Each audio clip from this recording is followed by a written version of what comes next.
Ние, за да фатиме темпо со денов со брифирање, на линија го имаме колегата Арбен Зетири, кој што е новинар во ТВ Шења и кого го замолив да ги прокоментираме малку изборите во Албанија. Мирмеđеси Арбен, сијани, ова утро како иде? Добро утро, Ордановски, за вас и сите гледачи и слушатели на овие утренски часови. Јас со интересирање ги следам изборите во Албанија, бидејќи таму беше навистина напнато во сите овие месеци претходни, па би рекол дури и години. Последниот пат кога бев во Албанија бев за оние огромни протести што беа на опозицијата пред уште да се руши театарот и така натаму.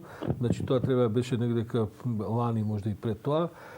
И Албанија е слична земја како Македонија. Многу е поделена јавноста и многу е, како да кажем, спротивставена на два различни табори, кај нас е тоа уште и етнички малце поколоритно. Сепак не е ли изненадување, прашувам вака просто за да видам што е и твојот став, што релативно елегантно победи Еди Рама и неговата социјалистичка партија? Да, интересно е фактот што не успеале ни да го намалат протестите или сите тие бујни реакции од опозицијата кои биле до сега, имајќи предвид бројот на пратеници кои Социјалистичката партија го добил, значи го добил истиот број, 74 пратеници со веќе 99,9 изброени гласачки кутии, што покажува дека целата реакција на опозицијата немало никакво влијание кон рейтингот на Социјалистичката партија, која се гледа повеќе како бујна или напумпана реакција, само бучава, но не толку многу содржинска.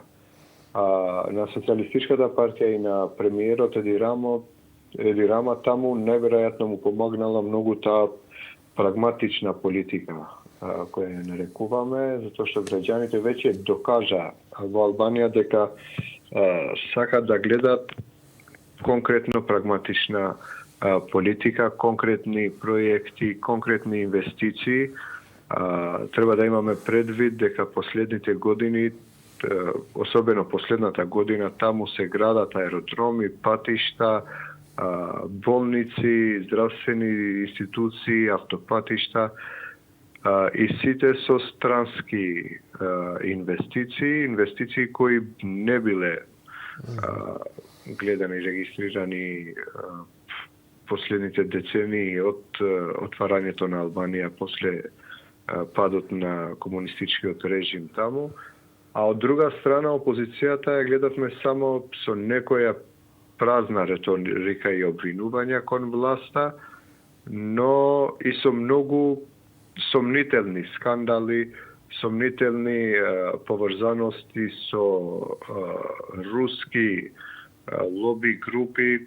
Да не заборавиме дека токму лидерот на опозицијата во Албанија, Лузим Баша, беше поврзан со некои сомнителни фондови кои му обезбедија и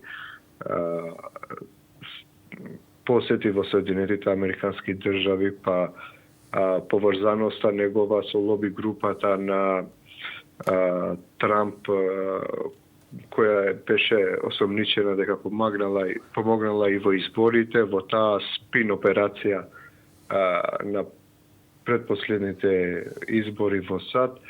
И сето тоа направи резултатот да биде ист за Социјалистичката партија и премиерот Еди Рама, кој добил веќе трет мандат, а многу полош во бројки за Демократската партија, особено за третата или втората опозицијска партија, Социјалистичкото движење за интеграција, која паднала од 19 на 4 мандати. Да, изгубија 15 мандати, катастрофален резултат.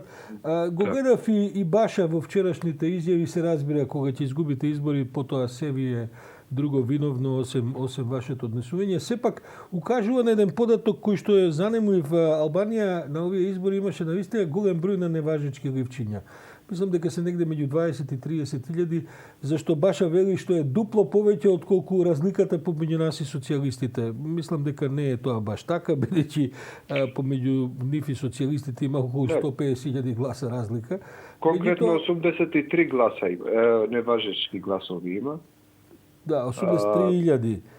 83.000 гласа. Така, што не е малку секако. На што е тоа резултат, ако се земе предвид дека околу 45% беше излезноста сега на тоа со вака високо неважечки број на гласови, има ли некакви подлабоки заклучоци што може да се извлечат? Конкретно нема нешто, но тоа само треба да се има предвид и тоа 40% од излезувањето таму значи веќе милиони и половина гласачи. Имачи предвид дека официјално Албанија има околу 3 милиони жители, па Ама и голема диаспора, како впрочем и сегдека, кој знае дали кој е таму за гласање и така натаму. Да, но бројот таму на победничката партија веќе има 768.000 гласа. А станува збор за една разлика која е веќе 140.000. Да, огромна е разликата, тука нема спор, да. Но бројот секако постои сомнеш, особено од помалите партии, дека изборните комисии или местните комисии има сомнеш дека со нацртување или додавање на гласови на други партии поништеле гласачки ликчиња. Постојат такви сомнежи дека на некои изборни зони намерно биле поништени некои гласови за да се добие. Арбен, но бидејќи сепак бројот победата е убедлива, неспорно. Победата е убедлива и бројот на гласови за еден пратеник е толку голем што не би верувал никој дека со десетина поништени. Имам уште 30 на секунди, Арбена, сакам да те прашам, од тоа е и за нас интересно. Ветвен Досија помина прилично катастрофално, мислам дека негде околу 3.000 гласови освоја, 3.500, можда 4.000. На што е тоа резултат? Тоа е првата партија која сака да се проектира и вон косовските граници. За нас е тоа секојаш интересно, бидејќи знаеме дека имаат амбиции и во Македонија партиско-политички. На што е ваквиот навистина слаб успех резултат во Албанија? Во овој случај е промашено све. Од начинот како се кандидира во Албанија со независни кандидати под логото на партијата и второто, најголемата грешка е направена на тоа што во Албанија се појавиле со, да кажеме, косовска кауза, косовски проблеми. Со иста платформа која учествувале во Косово, се представиле во Албанија, и ако станува збор за иста етничка заедница или проблемите се сосема различни. Локалните, проблеми се сосема различни. Жителот на Тирана не може никогаш да се измами или да се повлече со таа реторика која можеш во Приштина или во другите косовски градови, што покажува дека конечно пристапот бил сосема погрешен и изгубен во Албанија. Одлична забелешка. Политиката секојаш конечно е и локална, така што овој вид на големи идеи преку граници, тоа тешко проваѓа. А јас благодарам за ова изворена анализа, Арбен. Ќе се чуеме и во иднина да видиме што сега ќе настане околу формирањето на владата, бидејќи таму Единама подаде рака за соработка, но тоа во нашите балкански околности секогаш оди тешко. Арбен Зетири, новинар на ТВ Шења, благодарам.